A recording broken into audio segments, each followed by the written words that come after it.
Okay, people, welcome back to another Fwoosh review. Tonight, I'm taking a look at the Medicom MAFEX Star Wars The Force Awakens Captain Phasma. And this is another stop on the road to finding that perfect Phasma. We got the Black Series, we got the SH Figure Arts, we got the model kit, and now we have the MAFEX. I'll get to the comparisons, but all the older ones have their own little flaws, their quirks, their size differences. But now that I have the MAFEX in hand, it's time to make that final decision. It feels like the Super Bowl of Phasmas. I'll get to line them all up, pick the best one, go from there. We've been waiting for this for a while, but that's nothing new with Medicom. In fact, if it gets better quality in the long run, I'm good with waiting an extra couple of months. And that's what they've given me the last few times. The Boba Fett's were freaking amazing figures. The Kylo Ren, another great figure. It had a few flaws, but a couple of tweaks fixed that, and good to go. He became the main Kylo Ren on my shelf. The packaging, standard MAFEX fare, they have moved away from the discount Walmart look that we saw with Darth Vader. That's been a long time ago, though. They've been tightening up their packaging. You got the big window, you see everything you get with it. I love that. Got Star Wars, got logos, got the Phasma, got a pretty picture on the side, pretty pictures on the back. This is essentially the solicitation pictures. Unreadables probably says something like, don't put her too far back on the shelf. If you blink, you might miss her, like in the movie. Other side, pretty picture, Star Wars logo on top, some legalese, unreadables on bottom. So I'm gonna get this open and see how she compares to the rest of them. And there we go, all out of the package. And damn it, Medicom. Why are you upping your game? I was all prepared to just do away with you altogether. Pass on MAFEX, they were doing me wrong. And then, like I said earlier, the Boba Fett's, the Kylo Ren, and now Captain Phasma. It's hard to do this whole review without constantly comparing it to the other three versions that we have, so I'm going to try not to until we get to the end, but like I said, it may be difficult. The sculpt here is amazing. It looks just like the armor. It's got all the little details that you would want in it, but other than that, even the silhouette, the shape of the body, it's a little bit thin, it's a little bit feminine, but it's still tall, imposing. And that completely works for Phasma. And then there's the finish. This is where it's head and shoulders above the rest. It's got a chrome finish to it. I think I read somewhere where this armor was made from the remnants of the Naboo Royal Starfighter, something like that, the chrome finish one. So it makes sense that this would be chrome, but it's not just chrome. It's got some weathering. It's got some pitting. It looks like defects, but it adds so much to the armor here. It's hard to see on camera. It's hard to see in pictures. But yeah, the pitting right here, around here, it comes down. It's at the joints and odd places, which works for me completely. Around the knees here, coming down around the boots, where there would be weathering, a lot of movement, a lot of scratching. Even on the back, where it's hidden by the cape. Good detail to the back of the figure that is hidden by the cape, and it's supposed to be. And speaking of the cape, it's actually wired in 3 places, and it's made out of kind of an umbrella material. Again, step up from the others. There's a wire running down the red stripe.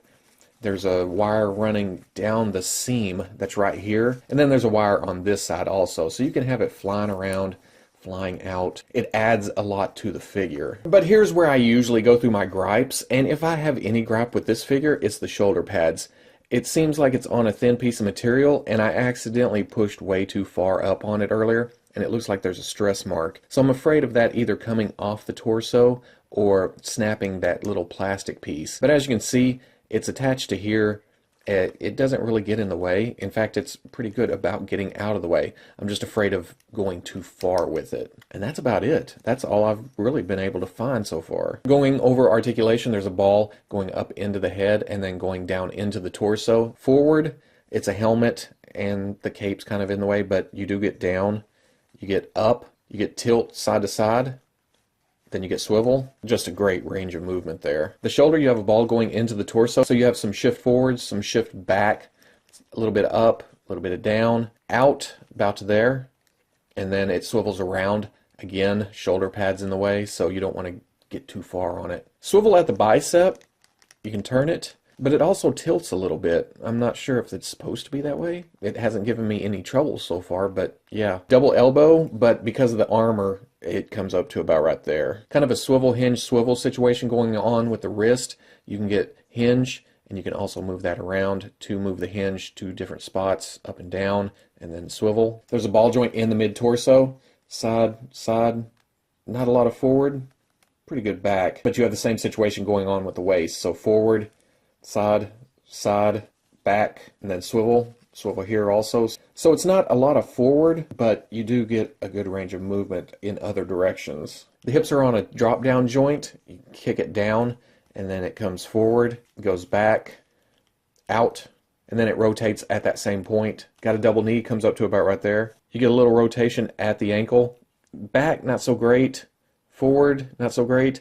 Again, armor. Get a little bit of rocker ankle, and then the toe comes up about right there. For accessories, Phasma comes with 3 sets of hands, has 2 open hands. She comes with 2 fists, and then she comes with 2 weapon gripping hands with the grip built into them. And that's for holding her blaster. This is really, really nice. It's not the same chrome as the rest of the armor. It has kind of a goldish tint to it, but it was like that. So this is accurate. Lots of nice little details on it, and it just looks really good in her hand. And then the way this works is the grip actually unplugs from the gun, and you plug in the grip from the hand.